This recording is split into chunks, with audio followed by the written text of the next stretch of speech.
खिलाफ ठोस कार्रवाई की है। लश्कर के मुख्यालय को ध्वस्त किया गया है, वहां पर जैश के मुख्यालय के पास जो उनके आतंकी ठिकाने हैं उनको ध्वस्त किया गया है। कितना बड़ा समझते हैं आप, कितना महत्वपूर्ण समझते हैं आप? जी सर, हाँ जी, जैसे आपको देखने से लग रहा है युवाओं में काफी जोश है। इससे हम सब गांव वासियों को बहुत ही खुशी है जो इंडियन आर्मी ने पाकिस्तान आतंकवाद के खिलाफ एयर स्ट्राइक की है। हाँ, मुझे बताइए कि पहलगाम में जो बर्बर आतंकी हमला हुआ, मासूम लोगों को निशाना बनाया गया, उसके बाद समूचा देश जो है शोक में था, दुखी था। अभी आप बताइए मुझे कि जिस प्रकार से पाकिस्तान को एक मुंहतोड़ जवाब दिया गया है, क्या माहौल है अब यहाँ पर गाँव में? ये बहुत ही खुशी का माहौल है। यही एक आज का यही नियम है, अगर आप हमारे घर में घुसोगे तो हम भी आपके घर घुस के ही मारेंगे। So गौरव, घर में घुसकर मारेंगे, that's what the people here are saying, that India is going to hit hard Pakistan, and we have proven it today. Even after Uri terror attack, we carried out surgical strikes. After the Pulwama terror attack, we carried out air strike. But Pakistan did not mend its ways. Pakistan continued to sponsor terrorism against India. And the tipping point was reached now. People were saying enough was enough. Now it was time to hit hard Pakistan. And that's what our armed forces have done in a well-coordinated operation. We have carried out these strikes against Pakistan, not only in Pakistan-occupied Jammu and Kashmir, but deep inside Pakistan, in Pakistan's Punjab province. Gaurav, back to you. Oh, absolutely. That's such a significant step that the precision strike has been carried out not just in POJK, but also in Pakistan's Punjab province, because that is where it hurts Pakistan's military jihad infrastructure when Pakistan's Punjab province is targeted, whether it's Muridke or Bahawalpur, or the fact that Chakamru and Sialkot have also been targeted, or when you come to the belt in POJK, you've had 4 targets there from Kotli to Muzaffarabad and 2 strikes in Muzaffarabad. Why Muridke? Very, very significant question, because Muridke is the headquarters of that professor of terror, UN-designated terrorist Hafiz Mohammed Saeed. Incidentally, Lashkar-e-Taiba is also a UN-designated banned terrorist organization, and yet Pakistan army and government refused to take action against this professor of terror, Hafiz Mohammed Saeed. He changed the name of his organization, first from Lashkar-e-Taiba to Jamaat-ud-Dawa, and then Milli Muslim League, and he floated a political party. His son and family have contested elections, and he continues to preach. Can you imagine a UN-designated banned terrorist leading the Eid namaz at the Gaddafi Stadium in Pakistan? And this is exactly what Hafiz Mohammed Saeed did.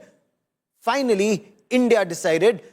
That meeting that you see of Prime Minister Narendra Modi, the information is he kept monitoring the latest developments through the night, but that was that meeting that took place immediately after the Pahalgam terror attack, where the Prime Minister gave a green signal to the armed forces to decide when and where and how they would hit back. But there was clear signal to them to hit back so that there are unimaginable consequences for the terror state Pakistan. So the Indian armed forces launched what is aptly being called Operation Sindoor.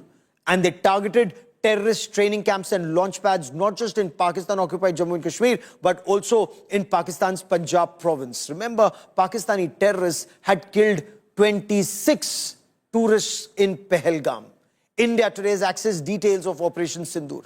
Sources tell India Today, Prime Minister Narendra Modi was watching and monitoring the entire operation. All inputs that were being given to him, not just by the National Security Advisor Ajit Doval, but all the information that was filtering in. The primary targets were Lashkar-e-Taiba and Jaish-e-Mohammed, from their headquarters to their launch pads to their training camps, not just in Pakistan-occupied Jammu and Kashmir, but also in Pakistan's Punjab province. Sources say the Prime Minister monitored Operation Sindoor. He was briefed by the NSA. The Indian Air Force used the Scalp missile. The Indian Air Force, now the Storm Shadow. It is a subsonic cruise missile. It has a very small radar signature, so very difficult to catch this missile once launched from the Rafale fighter jets. But it has a range of about 500 kilometers plus. The Indian version has extended range, so way inside Indian territory, because as the crow flies, Bahawalpur is about 180 odd kilometers, Murid Ke is just about between 70 and 80 kilometers. So that is where the Scalp cruise missile was used. It's a long-range air-launched cruise missile, also known as the Storm Shadow. The range, like I said, about 500 kilometers plus. The warhead, it has a 450 kg warhead. What's extremely significant is it's a two-stage warhead. The first part of the detonation is that it penetrates the target and then it detonates and it fragments. So even if you're hiding in a bunker, it will first penetrate and then explode. So you have no chances of survival. It's a very widely used weapon as far as the French Air Force or NATO forces are concerned. It's been used in Syria, it's been used in Libya. Now, of course, it's also been used in Pakistan's Punjab province. It has the GPS guidance system, it has the inertial navigation system. It's compatible, like I said, with the Rafale Omni-Role fighter jets of the Indian Air Force. It penetrates hardened underground bunkers before explosion. What is extremely significant are the stealth features. Low cross-section, it can not be spotted easily on the radar. But the other part is also extremely significant. It can evade jammers, it can evade incoming missiles and then go and hit the target. So Scalp was one of the weapons of choice as far as this operation was concerned, but that wasn't the only one. Let me also tell you about the Hammer system. The Hammer, or the highly agile modular munition extended range. So HAMMER, highly agile modular munition, ER, extended range. Especially this ER, as far as the Indian Armed Forces are concerned, again, it's a precision guided bomb kit. It can be fitted onto a standard bomb of 250 kgs, 500 kgs, up to 1000 kgs, and it makes it a precision guided munition with a range of about 60 to 70 kilometers. Again, it has INS and GPS guidance system. It has the infrared imaging. It also has the laser designator guidance system. Again, the launch platform, the Rafale fighter jets. What are its special capabilities? High precision weapon. Once you launch this weapon, it also has this all-weather capability. It will go and hit its target. Again, its stealth features are amazing. What is extremely significant about the Hammer is the mid-flight correction of its trajectory. So, almost impossible for a target to escape, because if the target tries to move, the system can move, and mid-flight it can change its course and target its intended target, whether it is a mosque in Bahawalpur or a training camp of Lashkar-e-Taiba in Murid Ke. But I want to talk about India's game changer. Remember in 2019 when India struck Khyber Pakhtunkhwa, Balakot, and the next day when Pakistan mounted Operation Swift Retort, what is it that the then Chief of Air Staff said? If India had the Rafales, we'd be in a better position. India did not have the Rafales then. India has 36 Rafale fighter jets now. And let me tell you a little more about that platform, that Rafale Omni-Role fighter jet that was used by the Indian Air Force to fire these Scalp and the Hammer missiles. Now, the Meteor beyond visual range missile, it outclasses any AMRAAM that is fired by an F-16 of the Pakistani Air Force. Again, the stealth features for better targeting and better target tracking. Engagement much better than a Pakistani F-16 or even the JF-17 Thunders used by the Pakistan Air Force. The Rafales have advanced avionics, their electronic warfare system, their jammers. They can jam any Pakistani incoming missile or even their radars that are aimed at targeting these aircraft. May I also tell you one very important aspect?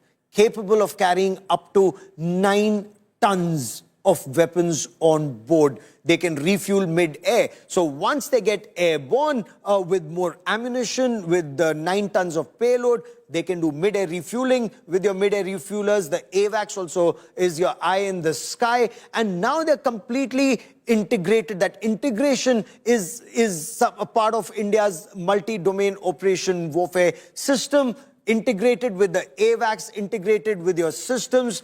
And I want to quickly now cut across to India today's Shivani Sharma, who joins us with more on this. Shivani, so we know it was a tri-services operation. The Rafales were used, the Mirages were used, the Su-30 MKIs were used. But tell us more about those 9 targets. How were they taken down? And Shivani, Pakistan is not going to just stay quiet. Pakistan attempted a strike back. We are told Pakistan is heating up the LC. What else are we preparing for, Shivani? Gaurav, certainly this is not a small or a usual kind of an operation. This happens to be one of the biggest airstrikes that India has taken at midnight at 9 specific targets in Pakistan and POJK, where all these terror outfits have been destroyed.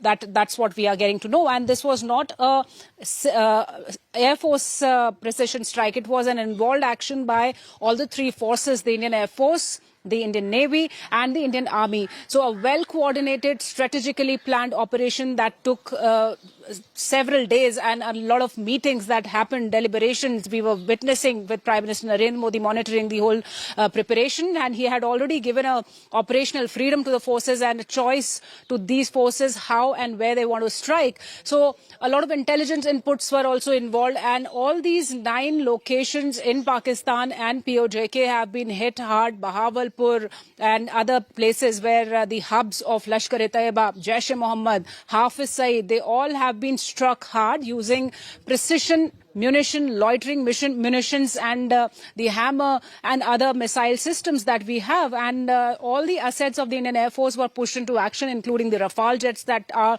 the game changers for us. And we are seeing a lot of action still happening along the line of control, Gaurav, where Pakistan has resorted to heavy artillery firing that goes on. 3 civilians have lost their lives in different locations, while India is responding befittingly. The whole situation is being monitored. The forces are deployed along the borders. The air assets are activated. And in the seas also, the Navy is vigilant. So there were Navy's P-8Is involved. There were Rafales involved in this action. There were multiple other aircraft of the Indian Air Force that were involved in the action. There were special forces that were involved. So a lot of deliberation has gone into this operation, and Operation Sindoor is successful. And we are seeing senior officials from the Indian Army that are turning their DPs to Operation Sindoor, and they say that justice has been served. That means this has been a very successful operation. We are awaiting the briefing that's going to take place at 10 a.m., where we'll be getting more details of the casualties and the destruction which Operation Sindoor has done to these terror outfits without even What about touching Pakistan's the retaliation? What can you quickly tell me about Pakistan's retaliation, Shivani? See, Pakistan has already admitted and acknowledged these attacks, these terror strikes, in a statement that had come right after these precision strikes had happened. And it says that it reserves the right to retaliation. But meanwhile, what we are seeing that there are reports and inputs coming in that Pakistan has also pressed its air assets into action. Its aircraft are already in their airspace, and they are close to the borders too. But Indian Army, Indian Air Force, they are all prepared. And on the other hand, Pakistan has also activated its resources on ground in terms of the hospitals where the emergency has been declared. All the forces have been already deployed along the line of control, where we've been seeing a lot of operational preparedness from Pakistan's side too. And the Chief of Army Staff of Pakistan had been on the review. So now we see some escalatory action from Pakistan coming up in terms of the artillery firing happening, and also the air assets that are activated. We are awaiting more inputs onto the damages, the reports of the damages that are also coming on our side too. So we have to wait and watch and be vigilant about the fake news propaganda that the Pakistan absolutely. has been running since the Operation Sindoor was declared successful.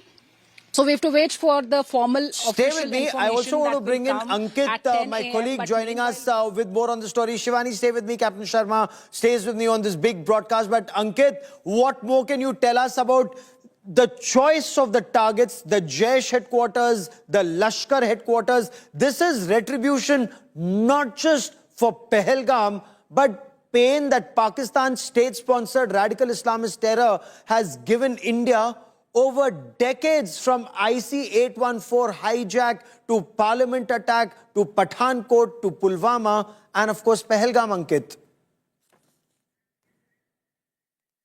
Well, Gaurav, what was unthinkable has happened. You know, it was one thing to be able to strike locations in POK. It was one thing to strike locations in Balakot. But what has happened today or last night is something very much different.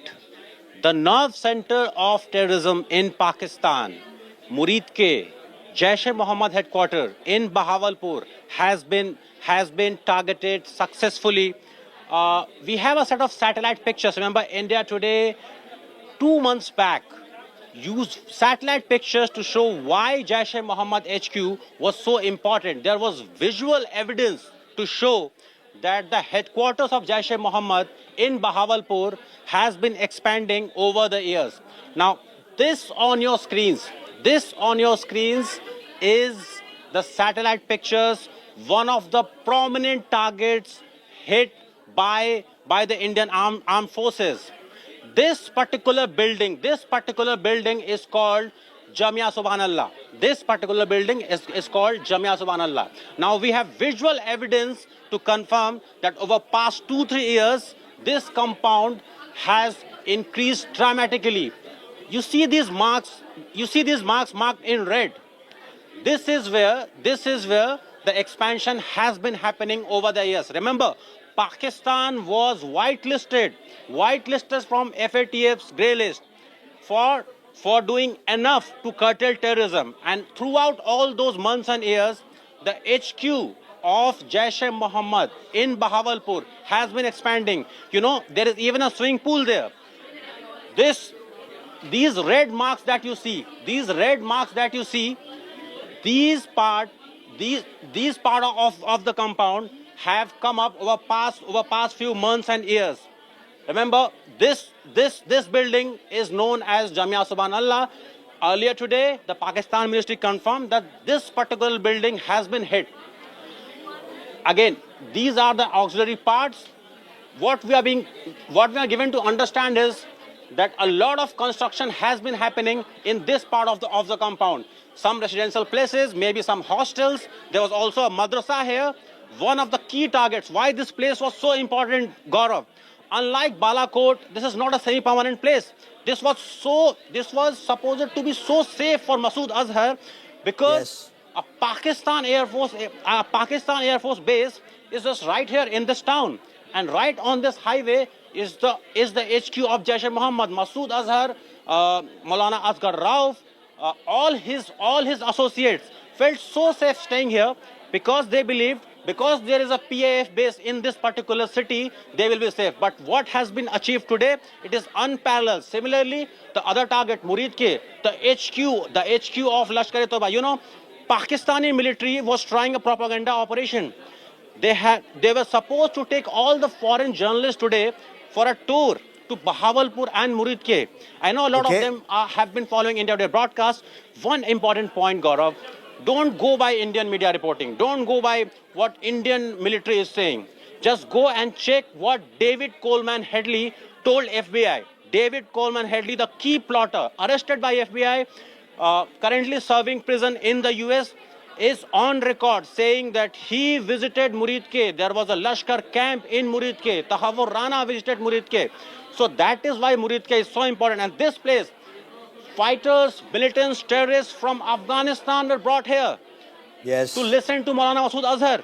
And this place was supposed to be the Abbottabad, the new Abbottabad of Pakistan. Why? Because of its proximity with the Pakistan Air Force Base. And this place This place has been hit. So this is why we are calling it the unthinkable in terms of what Masood Azhar, the likes of Hafiz Saeed, has been thinking. The unthinkable has happened. This visual And proof that is was what put Prime out. Minister Narendra Modi had said.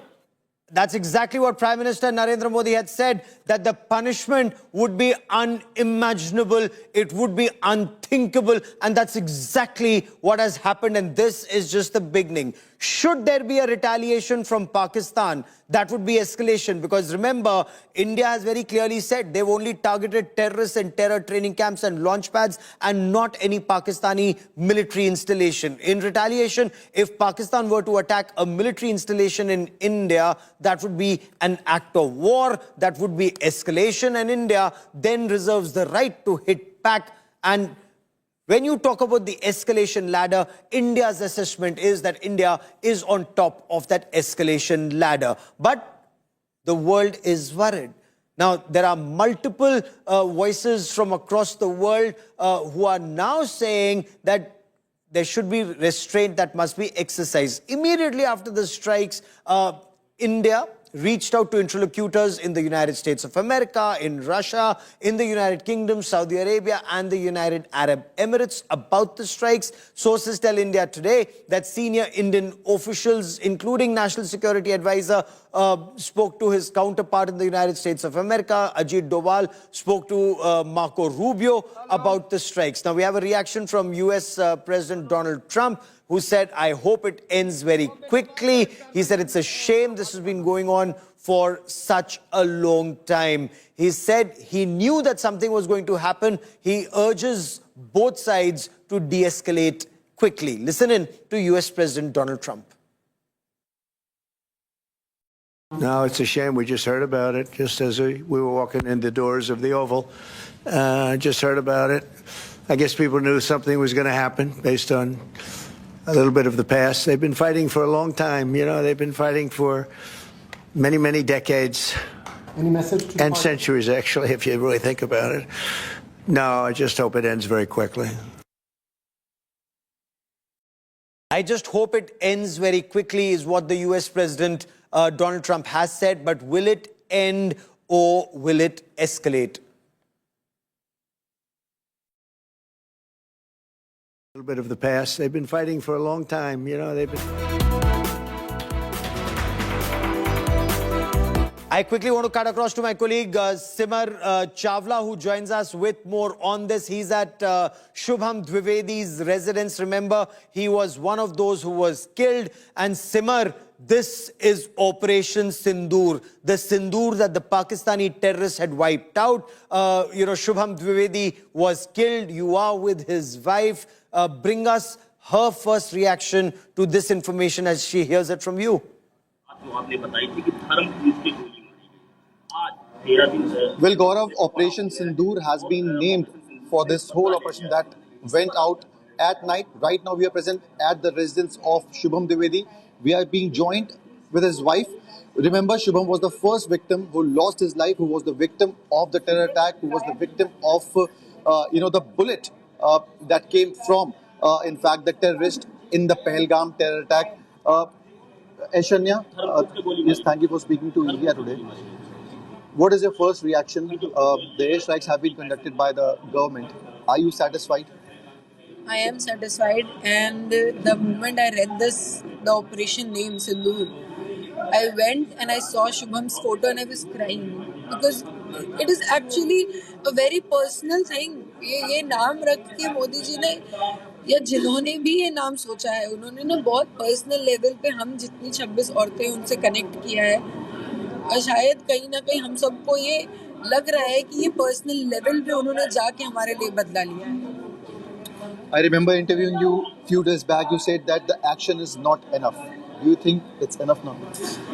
Or more needs to be done? That time also I said कि आतंकवाद खत्म होना चाहिए जहाँ पे भी हैं जो भी हैं जैसे भी हैं. मेरा किसी देश या किसी कहीं से भी किसी मजहब किसी से नहीं, मेरा था आतंकवाद खत्म होने चाहिए. उन्होंने 9 आतंकवादी स्पॉट को टारगेट करके मारा है. 9 आतंकवादी स्पॉट, वहाँ पे जितने और आतंकवादी ट्रेनिंग ले रहे होंगे, नए बन रहे होंगे, शायद पल रहे होंगे, उन्हें खत्म किया है. And I am really thankful. Thank you so much. terrorists told you after killing Shubham that go and tell your government that we did this. Now the government has taken a step. How do you see this? I feel really proud to be an Indian. I'm really proud कि वापस मेरे अंदर वो हिम्मत है कि मैं शायद फिर किसी को पलट के बोलूँगी कि मैं हिंदू हूँ. We had a discussion last time about the community, the Hinduism, and everything. Now the terrorist outfits have been targeted. The locations of terrorists have been targeted in this very particular attack. So as you said that the terrorism should be finished. Do you think that this is the crackdown on terrorism by the government? Do you think that it's enough or more needs to be done in the upcoming days? I don't know. This is enough. But I just know that this is the starting of the end of this terrorism. ये शुरुआत है आतंकवाद खत्म होने की. ये 9 खत्म किए हैं, जितने और हैं वो भी ढूंढ के खत्म करेंगे. इतना हमें विश्वास है. और आज ये करके मोदी जी ने विश्वास दिला दिया है कि हम अब आतंकवाद नहीं अलाउ करेंगे, हम नहीं झेलेंगे, उन्हें खत्म कर देंगे.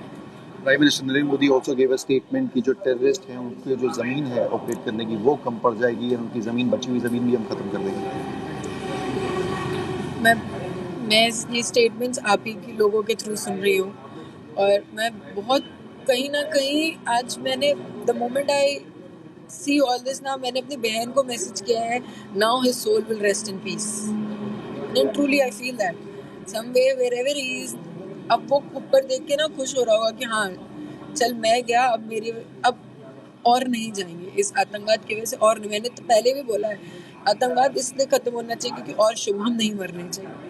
रात भर आपने जो ऑपरेशन है उसके बाद की जो डिटेल्स हैं वो देखी, सोई नहीं है आप कई रातों से. अब लगता है कि कुछ सुकून की नींद आएगी. पूरा घर अब शायद चैन से सो पाएगा, चैन से रह पाएगा. हमसे जुड़े हुए बहुत लोग हैं जो आके मैं देखती हूँ वो रोज मुझे बस सुन के रो रहे हैं मेरे पास आके. अब वो शायद वो भी थोड़ा सब खुश हैं इस बदले से. सब कहीं ना कहीं देख पा रहे हैं कि हाँ हमें अगर आप कुछ करोगे तो हम उस चीज का बदला हमारी सरकार लेगी. Thank you so much for talking to us, Shanya. So, Gaurav, you heard the first reaction. She said that Shubham's soul, might be feeling relieved, and it's a sense of satisfaction for her and her family, who have went through a lot. But now, since this operation has taken place, she placed her trust in the government. Yes. So, this is the reaction from the family as of now, Gaurav. Back to you. Very, very powerful words from Shubham Dwivedi's wife. Look at what she says. Prime Minister Narendra Modi has taken revenge for all of us, for all the widows, for all the women who lost their husbands. The fact that it's called Operation Sindoor, it was personal for us. It's personal, the manner in which Prime Minister Narendra Modi ordered the targeting of these 9 locations for these terrorists to be eliminated. But that's not all. She says, maybe now, once again, I will be able to say without fear, I am Hindu. मैं फिर बोल सकूंगी, मैं हिंदू हूँ. That is what Shubham Dwivedi's wife just told India today. And why? Because her husband was the first to be killed by these Pakistani terrorists who came and asked the religion. And when he proudly said he's Hindu, he was shot dead at point blank range. And when she said, kill me too, you know what they said? Go tell Modi, go tell your government. And this is now the response. This is the response from government of India. The Pakistani terrorists have been targeted. The terror launch pads, the terror training centers, they've been neutralized. Big story coming in. Sources are telling India today, Defense Minister Rajnath Singh has spoken to the 3 services chiefs, and this is very significant because there is still clear and present danger. Remember, Pakistan will and is trying to strike back in response to Operation Sindoor. That Operation Sindoor that was conducted at 1:44 a.m. to be precise. Now, Pakistan has started responding along the line of control, but we are also told that Pakistani Air Force fighter jets are trying to target multiple locations in India. there's a threat they've issued. We'll tell you more about it. I want to quickly bring in India Today's Piyush Mishra for more on this. Piyush, what more can you tell us about the meetings that are on? Defense Minister Rajnath Singh's interaction with the three services chiefs, because Piyush, there is still clear and present danger.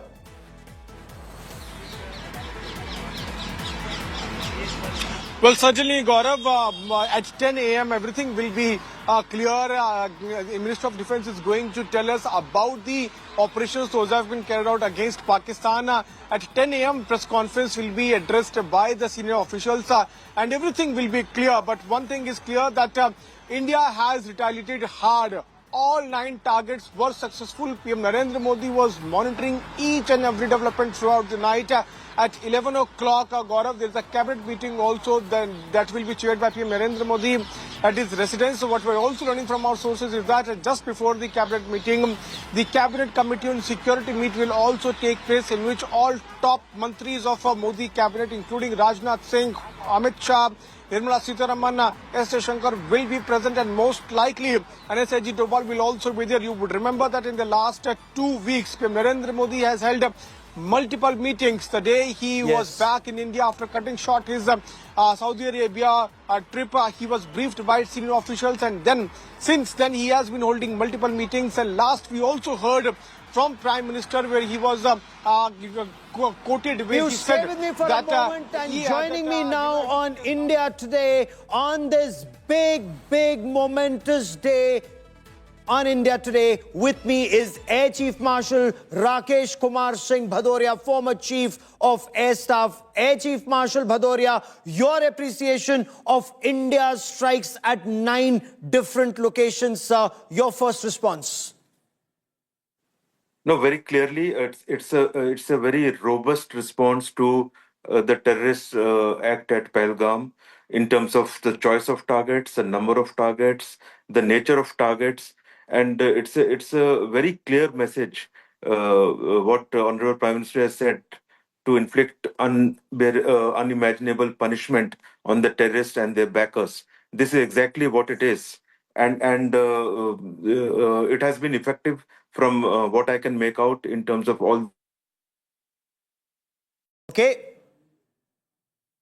that is being shown. So very clearly, a very strong step, a very clear message to the terrorists, very clear message to the backers in Pakistan and to the world that we are not going to take this anymore.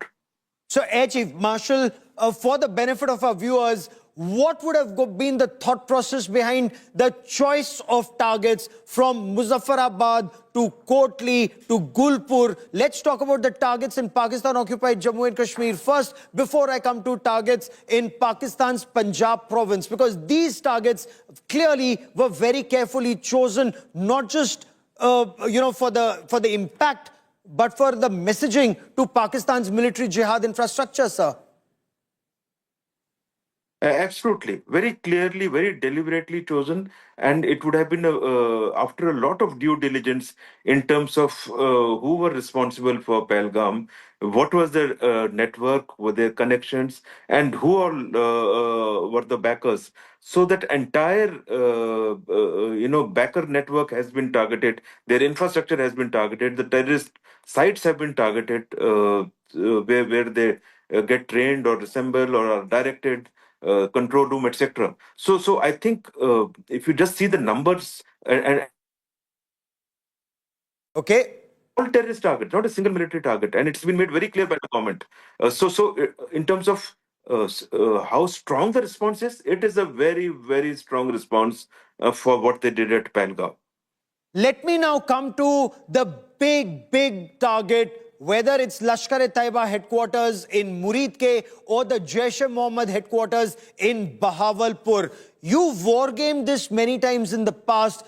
This time it was actually executed, and I'm told executed with precision. The choice of weapons, the Rafales, the scalps, the hammers.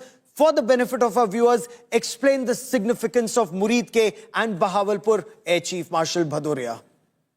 No, these targets, again, in a normal case, these are very big targets and very known targets. But in a normal response, probably they won't get targeted. But this time, very clear directions were that their backers and everybody, they are not to be left. So, firstly, very strong choice of target. Uh, Secondly, the kind of weapons used would be a combination of precision weapons. From what I can see from the pictures of the weapons, I don't have information or feedback from the Air Force or all the defense services involved. But going by the pictures of damage seen and some of the videos that are coming out, very clearly there are a combination of high caliber bombs, all precision targets, and smaller precision weapons. Maybe some loitering munition used too. And you asked about Rafale in terms of scalp and hammer. They are very effective weapons. Scalp particularly has a very long range, a lot of standoff distance, and big explosive warhead. So overall, I think it's a combination that has been used and very effectively. So scalp and hammer, the Rafales, I want to specifically spend a moment more on Muridke first, and then I will come to Bahawalpur. This is extremely significant. You know, perhaps from your younger days in the Air Force to the time that you headed the Indian Air Force, Muridke was the headquarters of Lashkar-e-Taiba. So from the Parliament attack to multiple attacks we've had, Mumbai 26/11 Mumbai terror attacks, Raghunath Temple attack, various other attacks that took place, it was always traced back to Muridke and Lashkar-e-Taiba and that professor of terror Hafiz Muhammad Saeed. Why was a decision not taken earlier to target Muridke? And in your appreciation, why was it taken now to target Muridke and the Lashkar headquarters, sir? No, I would put it this way: that last time it was done, it was a very well thought out target and calibrated to what kind of response that was required at that time. This time, the nature of barbaric act and the way it was implemented, and the fact that in spite of the warning last time, they decided to do it again. So, Honorable Prime Minister had given very clear direction that the punishment to the terrorists and their backers has to be unimaginable, and it is clearly the choice has emerged from there in terms of numbers, in terms of kind of targets. So it is a very, very strong message that no infrastructure stroke hideout is safe from us. You do such an act, we will get you wherever you are. And that also includes Bahawalpur, because, you know, I've covered IC-814 hijack. I've covered the release of that Maulana of terror, Masood Azhar. I've covered the Parliament attack, the Pulwama attack, the Pathankot attack, and a series of other attacks that took place, including Pahalgam. The tragedy is, it was always traced back to Jaish-e-Mohammed. It was always traced back to Maulana Masood Azhar. But Bahawalpur in the past was never targeted. This time, in Pakistan's Punjab province, in southern Punjab, Bahawalpur has also been targeted. So is that a message to Pakistan that there are no-go areas as far as Pakistan state-sponsored radical Islamist terror is concerned, sir? Bahawalpur, again, why wasn't it targeted earlier? Why targeted now? Again, very clear message. Absolutely. I think that is the intent. Very clear message. All terrorist networks, all terrorist infrastructure will be targeted should there be any such act. So this is clearly what is meant to be conveyed to the terrorist network itself and to Pakistani government. I think they have to realize and get their hands and fingers out of support to terrorism. They are directly complicit. They are directly complicit. You've made that point, sir. But what I want to understand is, what are lessons learned from Operation Swift Retort last time? So last time when India targeted Khyber Pakhtunkhwa and that big base of Jaish-e-Mohammed in Jabba Top, in Balakot, Pakistan did Operation Swift Retort. Now, we're told the entire Pakistan Air Force is up in the sky almost simultaneously. What are lessons learned from Operation Swift Retort in your appreciation right now, sir? No, very clearly, having taken this action, immediately after the targets were struck, entire Air Force, the Army and the Navy would have gone on to absolute high alert. they would get deployed operationally. So the level of preparedness to handle whatever follow-up action that Pakistan takes would be already happening, or part of it happened. From Air Force perspective, entire AD network would be in total alert. So whether we expect some action from Pakistani side, of course we do. They would act, and therefore we need to be fully prepared. We need to Okay. see what kind of action, and thereafter calibrate our response. Our further response will really depend upon. We have made it very clear. The government has specified very clearly that no military targets were targeted. Our intention is to get the terrorist network, and it is in itself it's a de-escalatory plan. But they would respond, is my assessment, some nature of a response. How much they want to escalate is their call at the moment. Thereafter, what we do would depend upon the nature of their response. So the element of calibration would need to come in, but our response will be dependent on how they respond. So if sense prevails on the other side, they would need to start de-escalating from their very first response. No, but will they de-escalate? Sir, I want you to read General Asim Munir's mind. General Asim Munir is very clear in his understanding or his appreciation. The way you would look at Asim Munir, he's a radical Islamist. He's talking about this jihad, the Hindus and Muslims being different, and they're waging this just war for Kashmir and the world. Will he escalate further, even though there has been loss of life in Pakistan's Punjab proper? I think so. He will certainly target 9+ targets in terms of optics. There would be maybe 10, maybe 11 targets chosen, because that's how they would want to present to their public. It would really be calculated or studied from point of view of what kind of damage, or what happens really in the next interaction, which will pan out maybe in the next 24 hours. But what is important is, I think, for the Pakistani public to realize that where their military leadership is heading them into. Because what we have done is against a terrorist network. You have no such targets on our land. So if you have to have that kind of target, they will end up targeting some of our military targets. If that And that's happens, the we are not point I going was to keep coming quiet. to. Yes, that's the point I'm coming to. That's a very significant point you've made. India has targeted 9 locations in Pakistan and Pakistan-occupied Jammu and Kashmir. Your appreciation is Pakistan Army will want to have that equivalence or false equivalence. They would want to target 9 locations in India and, in all parts of India, including Jammu and Kashmir. But what will they target in India? Absolutely. So let us see. That is where their sense and sense will show, and their level of maturity to handle this kind of escalation. But frankly, at the moment, it is in their hand. If they want to escalate beyond a point, I'm sure our defense forces have taken all measures, and they would be ready for it. We are better prepared from any escalatory ladder, or even going on to full-fledged conventional conflict, than they are in economic terms, in overall terms, in terms of capability, whatever. So having taken such a bold action, I'm sure our forces will be fully prepared. So it is better sense has to prevail on the Pakistani side to start calibrating de-escalatory measures within their first response itself. Otherwise, they are the ones who would lose out in the long run.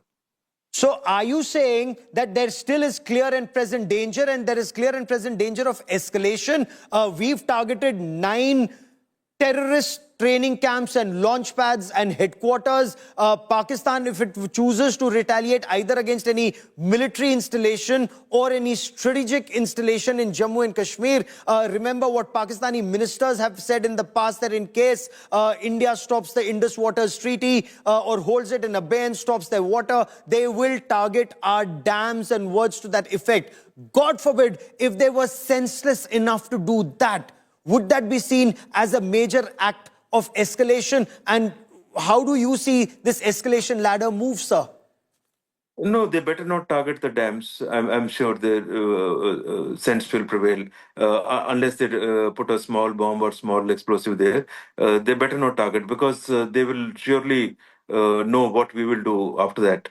Okay, let us wait and see what they actually do and what is the level and what kind of targets they choose. Uh, I think they should think very rationally. Normally, they don't do that, but it is time for them to, the military leadership and the Pakistani Hukumat as such, to think rationally and move ahead. Because any irrational move, while our side would act rationally, but if you start hitting military targets or target like dams, there would be another wave of strong response. Because last time they tried to hit a brigade headquarters in Jammu and Kashmir, south of Pir Panjal, sir. But I also want to understand from you, if Pakistanis were to launch a missile, now from our AWACS, from our P8Is, AWACS for the benefit of our viewers, our Advanced Airborne Early Warning Command and Control Systems, the P8Is are our long-range maritime reconnaissance surveillance aircraft, which are also flying frigates. They have the capability of striking back with our Rafales, with our, Su-30 MKIs. Is the entire battlefield in that very narrow sliver called Pakistan, is it very transparent? Can they launch a missile and we don't get to know? Or if they launch a missile, we can take it down before it hits us, in your appreciation, sir? I think it will be a combination. There would be areas where if they launch a missile, we can intercept. Some of these weapons are possible to intercept. In some combination, some weapons would certainly go through. So if they launch a big size attack, there would be some weapons which would finally reach the targets, whatever targets they intend. So the important point is that we need to be fully prepared for all these eventualities. And once we are all three services, because of the nature of the targets and the kind of targets that we have hit. So there is a reasonably high chance that they would think irrationally and come up with some a target list which we would have to respond, and therefore the need to look at firstly fully prepared so that we limit our own damage with our own defenses, effective defenses, and thereafter we will choose what action to take. Because even for Pakistan, their Air Force would be their weapon of choice. LC is already hotting up at the line of control. They're already using their artillery, we are told, on either side of Pir Panjal. Or can the Navy do something, or is the Navy not powerful enough in your appreciation, or could they target one of our ships? On the LC, like you said, action has already started, so that would remain. I think that would only increase. Air Force would end up using their Air Force would end up using standoff weapons, for which I'm sure that kind of defense would have got factored from our air defense perspective. Navy could choose some targets. So it really depends on the level that they want to escalate it to, and we should be prepared for the worst, and we should defend effectively whatever actions they take, and thereafter we will need to decide on our own actions. That is where the next level of calibration would happen.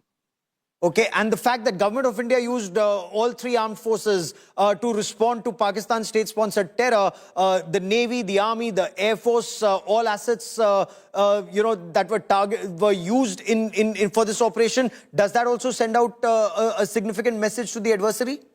Of course, it does. It does, and it's also a message that we are fully prepared, and by now, in some services like Air Force and all, fully deployed. In other services, deployment would be happening to the required level, and ready to take on whatever comes now. You see this escalate to beyond a theater conflict? No, I think in about 2 to 3 days they should come under control. So 2 to 3 days, the escalation could still happen. Air Chief Marshal R.K.S. Bhadoria for joining me here on this India Today special broadcast. Many thanks. Now, escalation matrix, India's assessment is we are on top of the situation. I also want to bring into this conversation my colleague Preeti Chaudhary. And Preeti and I have been reporting through the night. 1:44 a.m. was when the missile strike took place. And Preeti, right after that, India is prepared for any response. But that's a very clear signal that's gone out to Pakistan. Well, a very clear signal that has gone out to Pakistan. This is a very, very sensitive time, viewers, and we will only give out calibrated and factual information, verified information that's coming in. I just want to take our viewers through on what has transpired in the last 4 to 5 hours. I want to just take you through that. 14 days after the Pahalgam attack, India strikes back at Pakistan. India targets 9 terror pads. It happened at 1:44 a.m. Of the 9 targets successfully hit by the Indian forces, 4 are in Pakistan and 5 in Pakistan-occupied Kashmir. That makes it a first where India comes into question with retaliation to Pakistan terror. The targets in Pakistan include Bahawalpur, Muridke, Sialkot, Sarjal. Special ammunition was used to target these terror camps. When I say special ammunition, viewers, it means weapons of precision were used. Meanwhile, India demolished masjid linked to the Pahalgam attack mastermind Hafiz Saeed, and this is retribution that goes beyond Pahalgam, viewers, all the way to 26/11 and the many terror attacks that have taken place, which had the footprint of the man on your television screen, Hafiz Saeed. India has attacked the mosque that is close to the place where Hafiz Saeed allegedly resides himself, the headquarters of the Lashkar-e-Taiba. Sources say the mosque was linked to Lashkar terror activities. The headquarters of Lashkar terror, Markaz Taiba, demolished.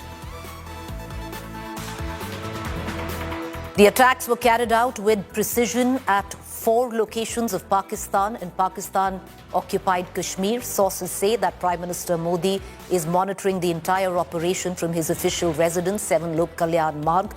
Operation involved joint strikes by Indian Army, Navy and Air Force. Rafales, Scalp and Hammer missiles, drones used. Seaborne strikes were also carried out as part of coordinated attacks. Top terror hub of Jaish-e-Mohammed destroyed in the missile strikes by India. Masood Azhar's nerve center in Bahawalpur brought down to the ground. The main operation base of Jaish, a well-equipped complex spread over 3 acres, destroyed.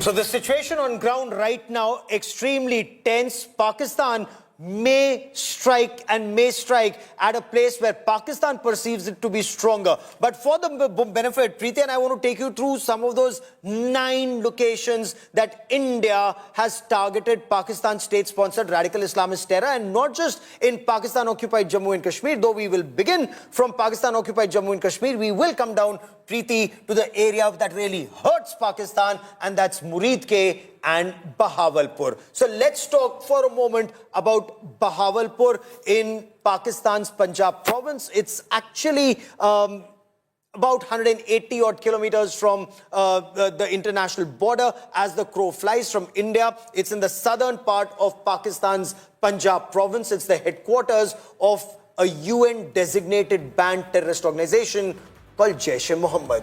Well, you know, viewers, as Gaurav just elucidated, the strike on India on Pakistan can be divided in 2 segments. One, which is Pakistan-occupied Kashmir. The other one, mainland Pakistan, the province of Punjab. And where the province of Punjab is concerned, it's important to note the nerve center of terror, where Hafiz Saeed, the kingpin of it all, his headquarters, Muridke, 30 kilometers from the border opposite Samba LET camp, housed the 26/11 terror attack and the terrorists there. So it's come full circle. It's not retribution, Gaurav, just for Pahalgam. You can go all the way to 2611, and we've tied that circle right there and give go back to the Parliament attack in 2001. I've covered the Parliament attack of 2001. I've covered IC-814 hijack. IC-814 hijack was where this Maulana of terror, Masood Azhar, was released, and the Parliament attack that took place in 2001. Subsequently, the attacks on Raghunath Temple, the attacks on Akshardham Temple, the attacks on places of worship, and India's economic capital, the 2006 Mumbai train blast, we lost 200 people, Preeti. So this retribution runs decades, viewers. It runs decades. And that's why it's important to understand what this really means. And these are sensitive times. We don't want to get into hyperbole, but look at it. Look at the impact of it. Like Gaurav and I are pointing out, two separate areas where this terror strike has, like India has struck Pakistan. One, which we are showing you right now, is of course the province of Punjab, and this is a first for India. This is where deterrence will come from, Gaurav. Oh, absolutely, because imagine, even when 200 people were killed in 2006, terrorists were not targeted. Even when 166 people were massacred in Mumbai on 26/11, Pakistan was not massacred, was not targeted. But look at Pahalgam, when 26 people were killed, and we just heard the widow of Shubham Dwivedi. She said, at least now I can say without fear, Main Hindu hu. And the heart of this radical Islamist terror in Pakistan at Bahawalpur and Muridke, that's been targeted, Preeti. Let's just move on and get you the other locations where India has struck. In all of this, viewers, and if I can say, is curated over the last 2 weeks by Indian intelligence agencies in a very responsible manner. We did not want to strike where civilians were there, so it was curated where these terror launch pads were concerned. And the other one, Gulpur, 35 kilometers from the LOC Poonch Rajouri, routes of attack in Poonch on 20th April in 2023. Let's move on now to the other point of attack, Savai LET camp, 30 kilometers inside Pakistan-occupied Tangdhar sector. And this is where you move from one part of the attack to the other, Gaurav. From what is province of Punjab, which is mainland Punjab, Pakistan, you move into Pakistan-occupied Kashmir, two areas where India's attacked last night. The attack was in Pakistan-occupied Kashmir, opposite the Tangdhar sector on the Indian side. And it's very significant because Tangdhar, again, as the name suggests, Tang means narrow, Dhar means stream that comes in. There are several such nalas in that area, rivulets in that area that Pakistan has used. And these are heights. These are north of Pir Panjal. In the Tangdhar sector, Pakistan has actually tried to infiltrate very extensively in the summer especially. So they come into the northern part of Kashmir and then they spread terror either in central Kashmir, in Srinagar, or South Kashmir in Anantnag. But the Bilal launchpad of Jaish-e-Mohammed, Kotli, which is just barely 15 kilometers opposite the LC in the Rajouri sector in Pakistan-occupied Jammu and Kashmir, a very, very significant camp of Jaish-e-Mohammed and Lashkar-e-Taiba also targeted in Kotli, Preeti.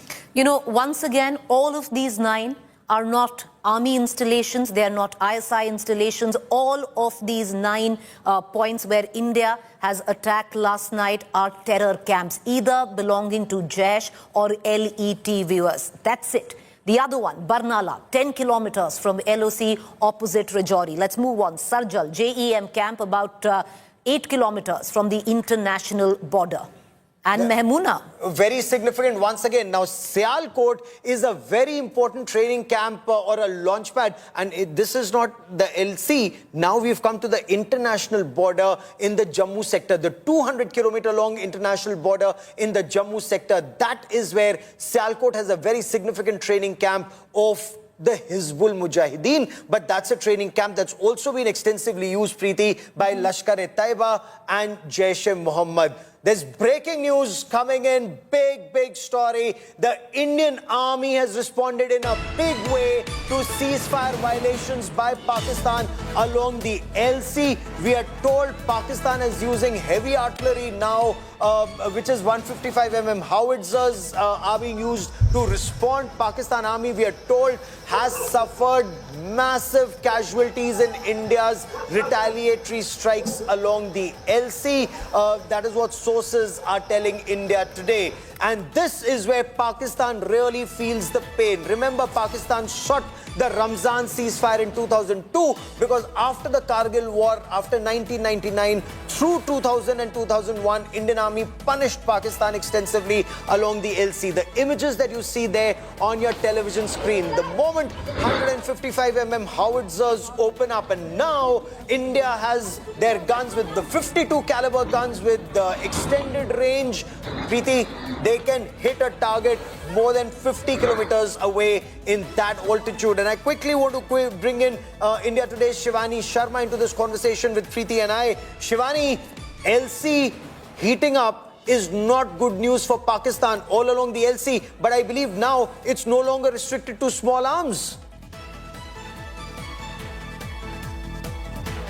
Yes, you're right, Gaurav. Since last 13 days, we've been seeing the ceasefire violations, and these ceasefire violations were happening with the small arms. The unprovoked firing that was going on along all the regions across the line of control we were witnessing. But now what has happened after these strikes by India, Pakistan has resorted to heavy artillery firing, and we've been receiving inputs from almost all these locations, be it Bimbar Gali area, Rajouri Poonch area, or in Valley also from Uri region. We are getting this input that there have been heavy shells that have actually there are houses that are damaged. 3 casualties have been confirmed by the army, and this is very important to understand that India is also retaliating in similar manner, because India has been resorting and retaliating to small arms till now. But when Pakistan has opened these artillery guns towards Indian side, Indian army has also started retaliating in similar manner. That's what the inputs are.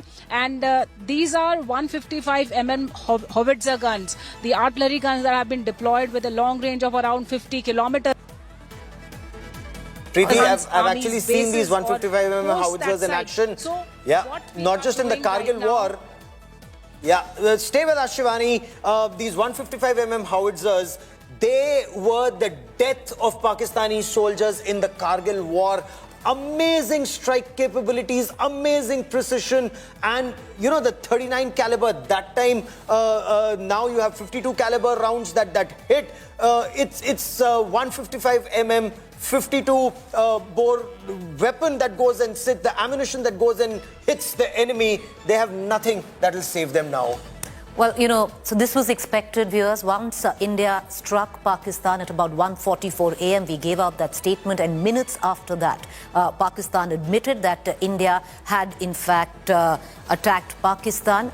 Of course, India has maintained and continues to maintain that India has only struck terror launch pads. Pakistan has deemed what India says was an attack on terror launch pads as an act of war. And right after that, the LOC in the Jammu and Kashmir area lit up, viewers. Heavy artillery mortar shelling from Pakistan, and now India giving it right back. So that engagement continues. I want to cut across right now to Piyush Mishra, who's joining us from New Delhi. Mir Farid, live from Pampore. Mir, what's the latest that you are picking up? Earlier on, there were indications that one fighter jet of Pakistan was down in Pampore itself. What more can you add?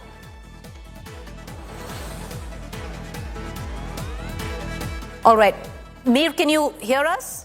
Initial info that it is a Pakistani jet, but yeah, I can hear you. I am in Pampore right now, as we have been reporting non-stop. The fact that the area has been sealed, the perimeter has been sealed, and Air Force officials, local police are here.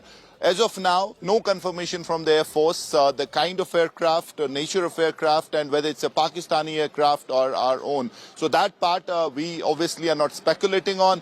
But initially the info was that it was a Pakistani aircraft. No confirmation from the IAF. Now we're getting to know that probably that's not the case. But as far as this crash is concerned, the debris is scattered in a large area, and Air Force officials are coming to ensure that each part is secured because it is a crime scene. It's a matter of investigation, and that's that's what I can confirm to you. And also there's going to be a briefing by the Indian Army at 10 a.m. and we can expect the micro details of Operation Sindoor to be given out by the Indian Army. Gaurav, let's quickly cut across to Piyush and then we'll go to the report filed by Sunil G. Bhatt. Piyush, to bring you into this conversation. Piyush, you know, India's done what it has. Now, with little chest thumping, we need to move to the second part of this operation because it's not over yet. The Prime Minister from 7 Lok Kalyan Marg through the course of the night, along with the NSA, the Home Minister, has been monitoring the situation. Now is the second part because Pakistan is all set to retaliate. In what measure is one question. The other side, the diplomatic side of it, has already kicked in, Piyush, where you've had the NSA that has spoken, briefed America. We've had our various diplomatic officers through the course of the night speaking to multiple countries like Russia, like UK, like France, and making them understand why this attack was necessary. Now's the time for diplomatic pressure to build on Pakistan.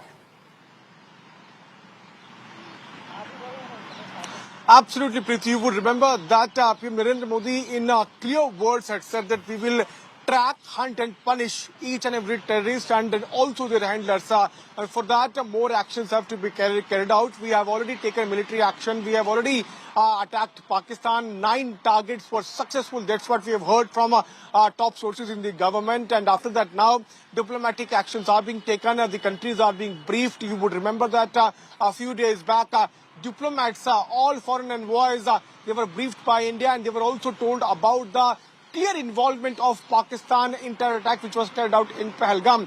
Since then, multiple meetings have been chaired by PM Narendra Modi, and after the operations which Indian Army has carried out at 10 a.m., we will be able to know more about this entire operations. You would also remember, Preeti, that Prime Minister had given free hand to all security forces. Prime Minister had told them to select mode, timing and targets. So 9 targets were selected. All 9 targets chosen and struck. There is no chest thumping, but there is quite realization that Pakistan has to be targeted. Pakistan state-sponsored radical Islamist terror has to be punished, whatever it takes. Military action, diplomatic strikes, economic action, quietly, firmly, but stating facts to the world. It needs to be done. What's the reaction on ground? India Today's Sunil G. Bhatt is on ground zero in Akhnur, where a series of ceasefire violations have taken place. He gets us more from ground zero. We are in Akhnur sector of Jammu region, and late last night there was some air activity here also. India carried out strikes on the terror hotspots in Pakistan as well as in Pakistan occupied Jammu and Kashmir. Lashkar's headquarters, which is located in Muridke, there many places were targeted, as well as in Bahawalpur, where Jaish's headquarters is located. And as far as Akhnur sector is concerned, after India carried out strikes against Pakistan, Pakistan tried to indulge in a misadventure, and there was air activity here in Akhnur sector also, and Indian Army gave a befitting reply to Pakistan here. And right now you can see that a large number of people have come out of their homes, and because as soon as they learned that there was retaliatory action by India, the people came out and they are here boosting the morale of our jawans. We will speak to the locals here. यहाँ पर रात पर क्या हुआ, यहाँ क्या माहौल? रात को कुछ आवाज़ ही आई थी को 2-2:30 बजे के करीब, तो सारे लोग जागे थे उस टाइम। कुछ पता नहीं चला, पर अब धीरे धीरे सुबह पता चला है कि पाकिस्तान के ऊपर अच्छी स्ट्राइक की है भारत ने, और मुंह तोड़ जवाब दिया। जो पहलगाम में हमारे लोगों को उन्होंने शहीद किया, उनको करारा जवाब दिया गया है। तोड़ जवाब दिया गया है पाकिस्तान को, क्या कहेंगे उस पर? अच्छा किया, होना भी चाहिए था। काफ़ी देर हुआ है, परेशान थे। जो 28 लोगों को जाने गई है, इसी वजह से अच्छा किया जो स्ट्राइक किया, बहुत अच्छा। You can see that people are expressing their happiness that Pakistan has been given a befitting reply. We have carried out strikes deep inside Pakistan, including Pakistan's Punjab province, but 2 locations, Bahawalpur, Muridke, and we have also hit the terror hotspots in Pakistan-occupied Jammu and Kashmir. This is huge and unprecedented, because even after 26/11, there was talk about targeting the Lashkar headquarters in Punjab Punjab province, but at that time this was not done. But this time this option has been explored. A strong will has been shown by the government, and Pakistan's terror factories have been targeted, and a befitting reply has been given to Pakistan. And here, as far as Akhnur sector is concerned, you can see that large number of people have come out to boost the morale of our jawans. Right now there is the strict vigil here near the line of control here in Akhnur sector. People have come out, they are chanting Bharat Mata Ki Jai slogans, they are boosting the morale of the army personnel, and they are also reaching out to the army personnel and asking them whether they need any food or water, and they are delivering it to the army personnel. So you can see that that the spirit of patriotism, the spirit of camaraderie.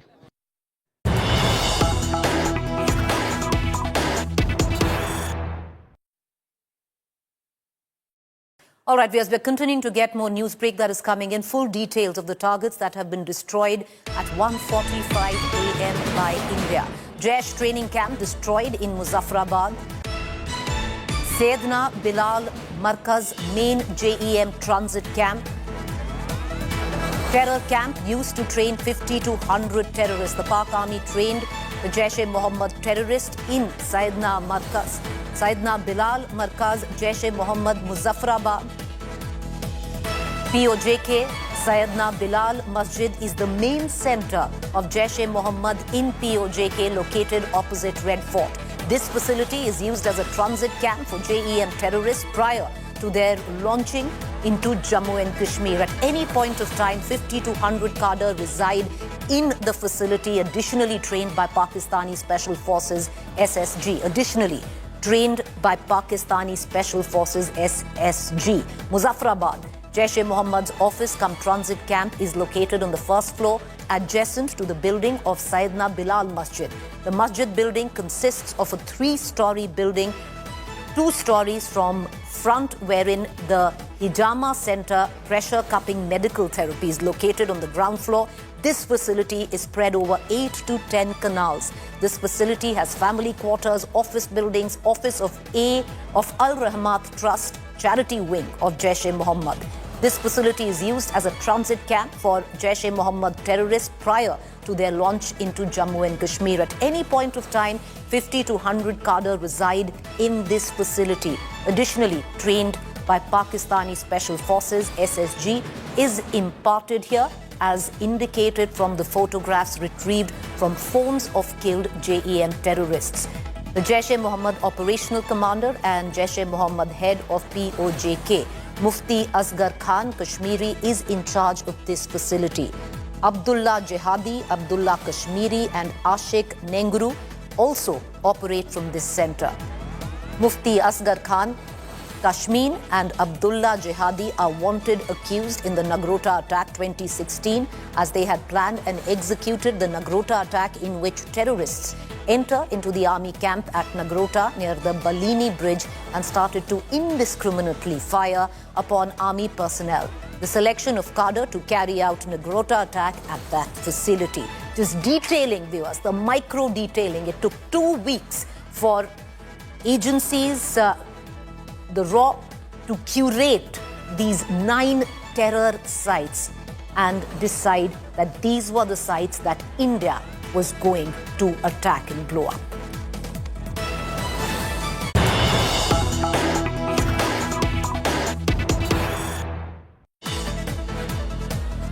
Meanwhile, India's Operation Sindoor, a big success. Over 80 to 90 terrorists have been killed in this attack on Pakistan and Pakistan-occupied Jammu and Kashmir on terror camps. Around 25 to 30 terrorists each have been killed in Bahawalpur and Muridke, which are the biggest 2 sites. Indian agencies are verifying the numbers in other terror camps. So justice has been served. All 9 sites where India attacked at 1:44 a.m. has been deemed a success. My colleague Shivani Sharma joining us live from Srinagar. Shivani, what more can you add? Preeti, this is a big success for Operation Sindoor, although we are waiting for the official briefing that's going to take place at 10. But through the sources, we are trying to get more and more details. And what the sources have indicated that this has been a big success for the Indian Armed Forces because the numbers of the terrorists that have been killed in this action can be more than 90. And that is a big figure, a huge figure. And alone in Bahawalpur and Muridke, 30 each terrorists have been killed, and more verifications are happening from the other locations, 7 other locations, as we've seen that there are 9 total strikes that have happened at 9 locations, and around 90, or it can be more, 90 terrorists have been neutralized, they've been killed, they have been destroyed in these operations Sindoor strike. And this is a huge success for the armed forces in this precision strike, Preeti, because this is a big number, and more, it can be more, the number can be more, and we are waiting for the official response from the ministry, where we'll be seeing a briefing, a detailed briefing. But this is a huge success. In fact, the sources are indicating that around 90 or more terrorists have been killed in Operation Sindoor, and 25 to 30 each in Bahawalpur and Muridke have been destroyed. So over 90 terrorists is the first count that Indian agencies have got of the number of terrorists, Shivani, that have been killed. These 9 locations were curated. These 9 terror spots, terror launch pads were curated over the last 2 weeks, Shivani, by Indian agencies to decide that these were the areas, these were the exact points that India would attack. And now all 9 locations deemed a success in terms of the attack. Preeti, we've been seeing a lot of deliberations happening right from Prime Minister Narendra Modi meeting the service chiefs and NSA involved, and more than 15 meetings he had conducted himself, and a lot of inputs that were being taken from the intelligence agencies on the terror hideouts and the way they were moving around after the Pahalgam attack. Also, they were shifting to places, they were being given VIP status, they were giving heightened security in Pakistan. And despite that, the security agencies in India, they were on their job, they were doing their research and homework to find these terror outfits inside Pakistan so that they can be destroyed. And now we've seen how coordinated action has taken place between the armed forces, the Indian Army, Navy and the Air Force. They have together planned this strategic attack on the terror nexus in Pakistan, where 9 specific targets have been neutralized. And we've been told by the sources that the figure could be even higher than 90 terrorists that have been killed in this Operation Sindoor. So India has not only avenged the deaths of 26 tourists in Pahalgam, but this is a very strong blow, strong message to Pakistan that if you are trying any terror nexus inside your boundaries, India will go inside and deep in your boundaries, they will hit you hard. And that's what has happened, Preeti. 80 to 90 casualties, and the figures can be higher as the verifications are still going on. And 25 to 30 each in Bahawalpur and Muridke. That's a big figure. And there could be some big terror heads in these terrorists who've been neutralized. We are waiting for more confirmation from the briefing that is scheduled to be at 10 a.m. in the national capital. Preeti.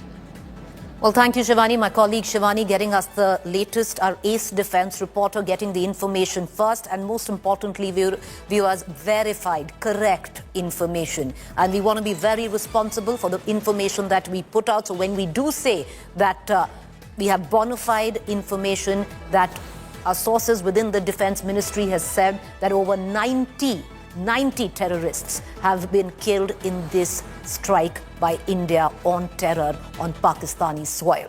Let's also now give you micro details of it. India hit 2 prime terror hubs of Pakistan terror.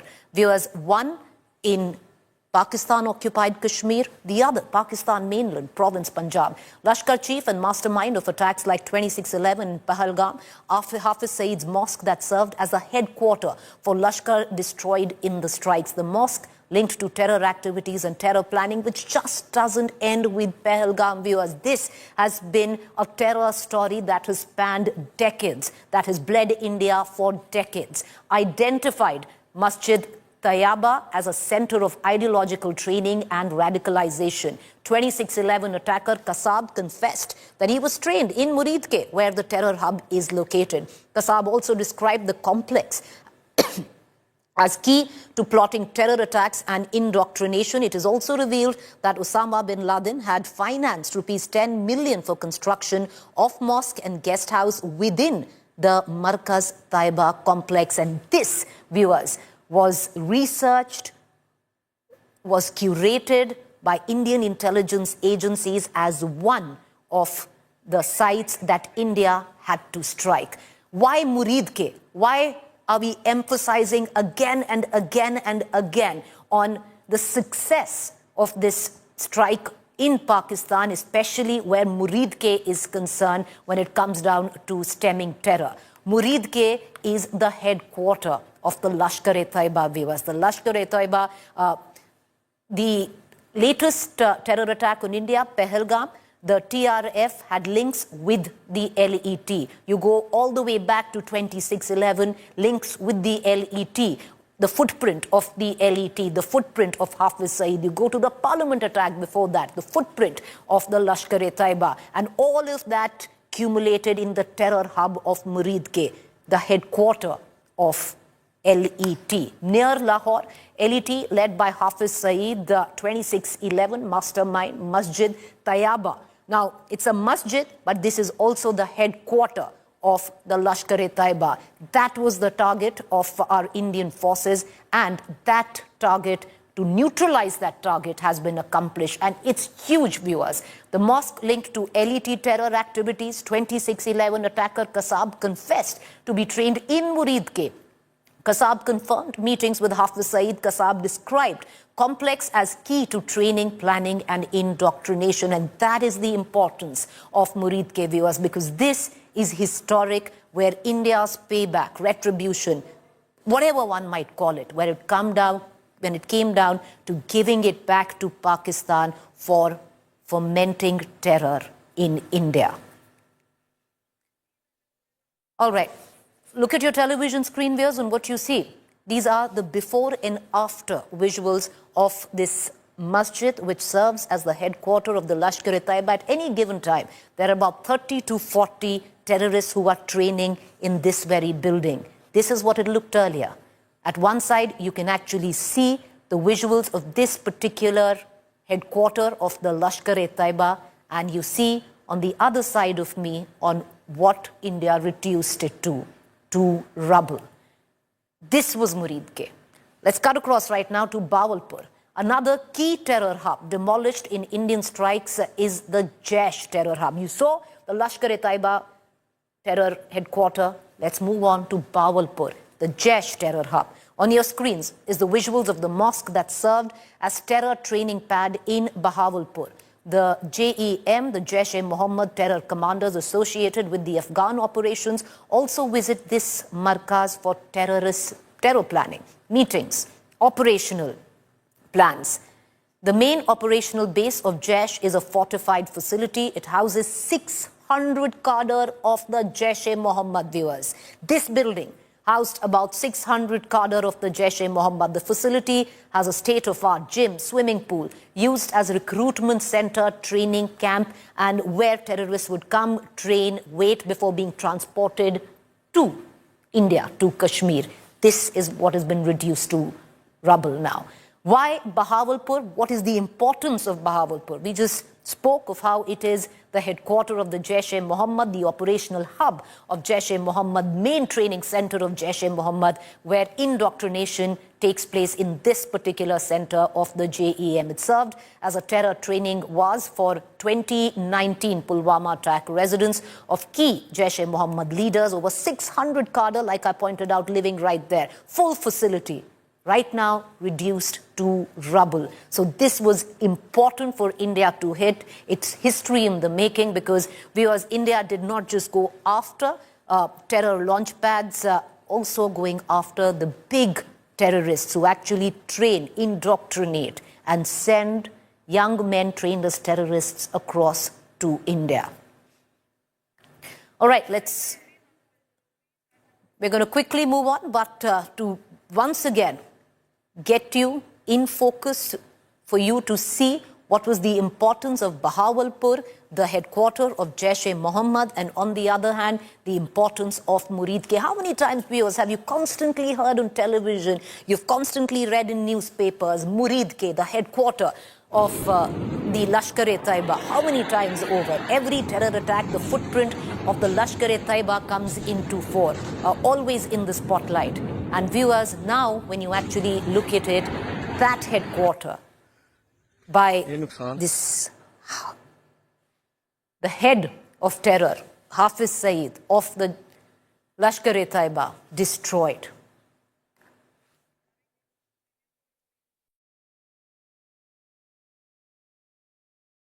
While India has done what it had to do, what it should have done, practically creating history where India's response to terror is concerned and hoping that this will create the deterrence that India had always hoped for. Now it's the next chapter, viewers.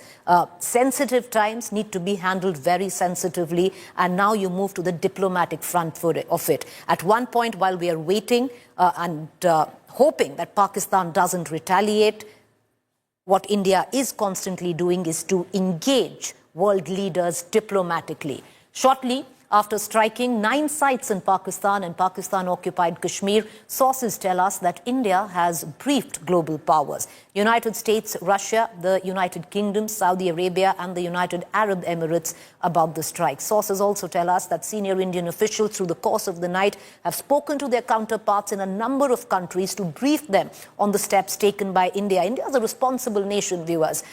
We have taken full responsibility of the strikes on Pakistan, the reason why we did it, why we had to do it, why India's hand was forced to take this action. Meanwhile, NSA Ajit Doval has also spoken to his US counterpart Marco Rubio about the strikes. US President Donald Trump, on the other hand, has reacted to India's military strikes. He's described the situation as a shame. He also said he knew that something was going to happen and urged both countries now to de-escalate. Listen in to Donald Trump. No, it's a shame. We just heard about it just as we were walking in the doors of the Oval. Just heard about it. I guess people knew something was going to happen based on a little bit of the past. They've been fighting for a long time. You know, they've been fighting for many, many decades. Any message? And centuries, actually, if you really think about it. No, I just hope it ends very quickly. I want to immediately cut across to my colleague Geeta Mohan, who's joining us, our external affairs editor, who's been monitoring the situation very closely through the course of the night.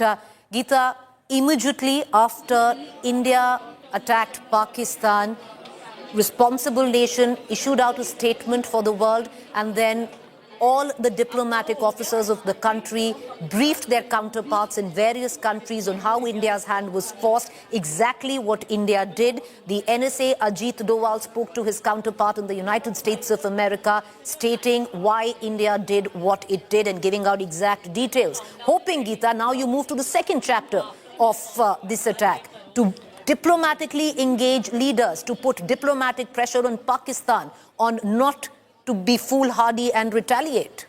Well, the most important part is that India sounding out its allies and partners that these are terrorist camps and terror targets that India carried out precision strikes against. And they were not military camps, they were not military targets per se. The fact that there were 9 such locations that India could target in itself is telling. Pakistan again in denial. The information minister already has come out and said there are no terror camps in Pakistan. The prime minister has come out and said that Pakistan holds the right to respond. So yes, we are looking at escalation right now amidst the conversations that have taken place between India and its partners. The United States of America has responded, none other than President Donald Trump himself, saying that they are looking at it and that they want an end to it as soon as possible. Marco Rubio has spoken with national security advisors of India and Pakistan both and has sought de-escalation at this point in time. They do not want this escalated to a full a war front between India and Pakistan. But having said that, India did what it had to do, sounded out and had a conversation with US UK, Russia, Saudi Arabia, UAE, important allies and countries that do hold sway and influence over Pakistan. So yes, now the ball is in Pakistan's court to de-escalate, understand the importance of why India had to retaliate, and that India can find itself. Preeti, we were discussing all the kind of response that India could have against Pakistan, and they chose only to target terror camps this time around. Not just one particular surgical strike, but they've hit at the heart of the terrorist infrastructure within Pakistan. Bahawalpur, Murid ke, Lashkar-e-Taiba camps, the Markaz, Jaish-e-Mohammed camps, and the Markaz there. So very clearly it was to ensure that there is no camp left where these training can take place and those terrorists can then be sent to India. That's the message that India wants to send across to Pakistan, and the world community, like you rightly pointed out right now, should be speaking to and influencing Pakistan to ensure that there is no response over here, because they could have responded only if India would have targeted the military infrastructure in Pakistan. That was not the case over here. It was very specific messaging that these terror camps, if Pakistan is not going to dismantle, then India will do the job.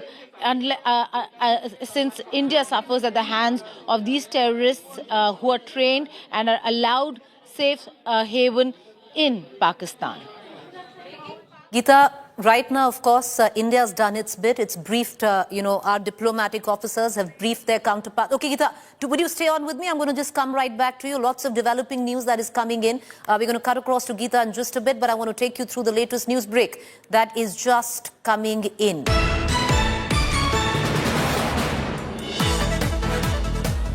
All right, multiple Pakistan posts destroyed in Indian strikes as well. All of this is happening at the LOC in Jammu and Kashmir. According to defense sources, significant damage has been inflicted on multiple Pakistan army posts in the Kupwara, Rajouri, Poonch, Uri sector, with reports of heavy military casualties. Intense artillery crossfire has been ongoing in both sectors following India's targeted strikes under Operation Sindoor. This was expected, viewers, after India's attack on Pakistan. It was expected that the LOC will get hot and very quickly, with heavy artillery fire now coming in and shelling coming in from Pakistan. India now replying in equal measure. Shivani, what more can you add?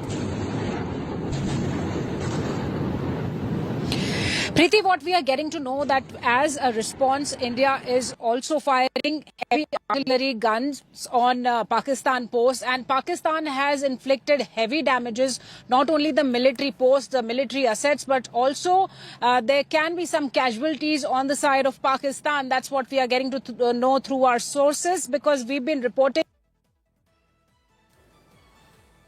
heavy artillery firing that was started by Pakistan in several sectors, including Poonch sector, Rajouri sector, Uri sector. And in all these sectors, Indian Army has retaliated, responded well with the artillery. And this artillery fire by Indian Army has actually inflicted a lot of damages on Pakistan's side.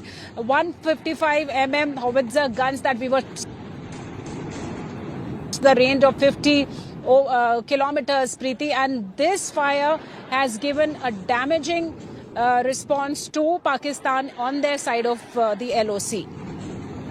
Shivani, would you stay with me? Okay, Shivani, more information coming in. India giving back in equal measure. First, it was smaller fire. Okay, but there's more breaking news coming in. Viewers, this is a developing situation. We're going to continue to take you through each and every development as it comes in. The External Affairs Minister has spoken and has lauded Operation Sindoor's success. The world must show zero tolerance for terrorism are the words of the External Affairs Minister. I want to cut across to Geeta Mohan. Geeta, through the course of the night, we have the Defense Minister who tweeted out in the middle of the night, right after the attacks took place, and the Army, the Navy and the Air Force, all tri-forces had an understanding that the operation was a success. After that, we've had now the External Affairs Minister stating very clearly that India should have zero tolerance when it comes down to terror.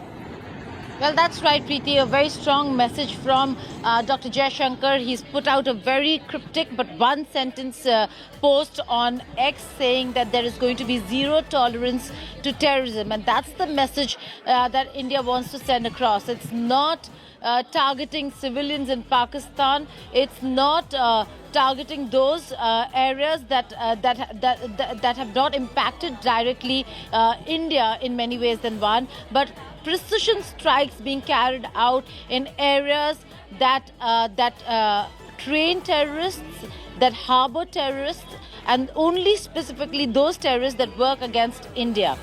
We're talking about Jaish-e-Mohammed and Lashkar-e-Taiba camps, 9 locations across Punjab and POK. And very clearly, the fact is that it is Pakistan that now has to answer as to how come there are these terrorist camps in very important cities and areas of Pakistan that required being taken out by the Indian armed forces. So this is a very clear message of zero tolerance. If Pakistan was not going to do it for India, India would help itself. And that's the message, that it is no longer going to wait for the international community to intervene and ask Pakistan to dismantle its terror infrastructure. India has done it time and again. The play has changed, Preeti, after Pahalgam. It is no longer a fight where Pakistan uses unconventional warfare to target military in India, because India does not have or employ unconventional warfare using terrorism and terrorists as an instrument of state policy. Pakistan does that. But this time the play changed when they moved from hitting military targets and military troops to carrying out attacks against tourists, singling people out on the basis of religion. And that's why the name is significant over here. It is Operation Sindoor. And the message from India very clear, that if you're going to do this, if the play has changed, then India will respond and has the right to self-defense. I was speaking to Syed Akbaruddin, former ambassador of India to the United Nations, Preeti, and he said that our diplomats, no matter what India does, what the action is going to be, India has enough capability to ensure that it convinces the world as to why it carried out the actions that it did. In this case, it's much easier for India to convince the world, because they've only hit out at terrorist camps and targets that have worked against India, those anti-India elements that work, thrive, live in Pakistan. So the messaging over here, Dr. Jaishankar will be leading the team to have those conversations with various world leaders, his counterparts in various parts of the world, telling them exactly what India did, why India did what it did. Expect a lot of meetings. Remember, after Pahalgam, there was a series of meetings where Dr. Jaishankar and Foreign Secretary Vikram Misri and division secretaries met with envoys, foreign envoys based out of Delhi, and briefed them on what happened in Pahalgam and why India has the right to defend itself and right to respond. Today, India has responded. So there could be a series of meetings with very important countries, partner countries and allies, their high commissioners and ambassadors based out of New Delhi. And those meetings again will be to brief them on what it is that India did, why it did what it did. The message has come from none other than the man who will be leading the diplomatic front, that is Dr. Jaishankar, saying zero tolerance to terrorism. You know, Geeta, you're bang on, because India has proved its mettle by going in, attacking Pakistan where it really needed to, and now it's over to the External Affairs Minister as well, because this will need hardcore, muscular diplomacy to, of course, India has made its point, its stand very clear on why its hands was forced and how it had to dismantle the terror operations in Pakistan. And now to speak to global leaders to try and build pressure on Pakistan, because technically the ball is now in Pakistan's court. Will Pakistan be foolish enough to escalate the tensions from where they stand right now, viewers? We're going to continue to get you minute by minute verified, correct information 14 days after Pahalgam terror attack, India has struck back on Pakistani terror. India strikes 9 terror attacks in Pakistan-occupied Kashmir and the province of Punjab in mainland Pakistan.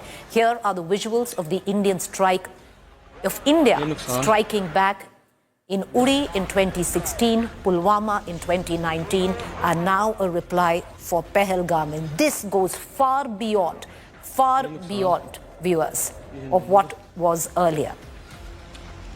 This, like I said, viewers, goes far beyond of the surgical strike that India conducted earlier, because last night history was made, etched, when India responded in the manner of which it did to Pakistan, dismantling one by one 9 terror launch pads. We're going to get you all the details coming in. The latest news breaks. Our reporters on ground. First up, allow me to take you through the headlines.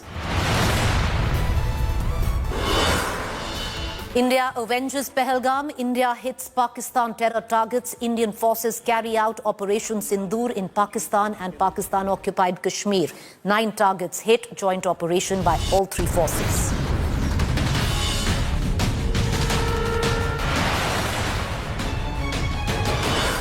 India hits top terror kingpins. Hafiz Saeed's training camps and mosque complex in Muridke destroyed. Jaish headquarters struck in Bahawalpur and another terror camp in POK destroyed.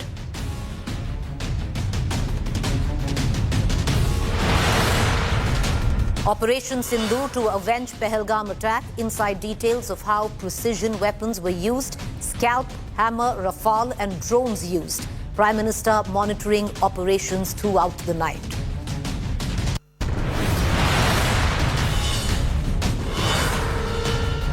Pakistan struck and spooked. Pakistan Prime Minister confirms India's retaliation. Shehbaz Sharif says will respond soon.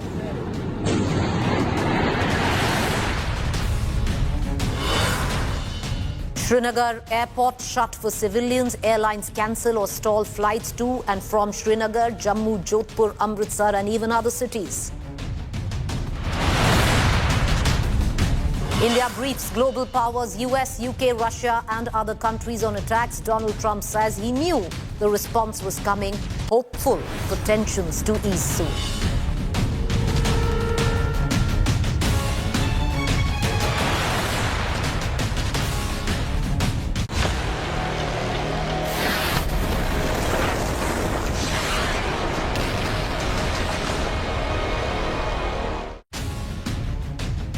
Last night was a night that India will remember, and so will Pakistan, viewers. We're going to take you through some of the defining images of Operation Sindoor. The irony of that. India carried out Operation Sindoor, avenging Pahalgam terror attacks. Here are some of the defining images of it. 9 terror targets in Pakistan and Pakistan-occupied Kashmir were hit in the strikes, and videos emerging soon after showed the impact of the massive explosion in several locations. The night sky was lit by explosions as locals captured the moment of the strikes on camera.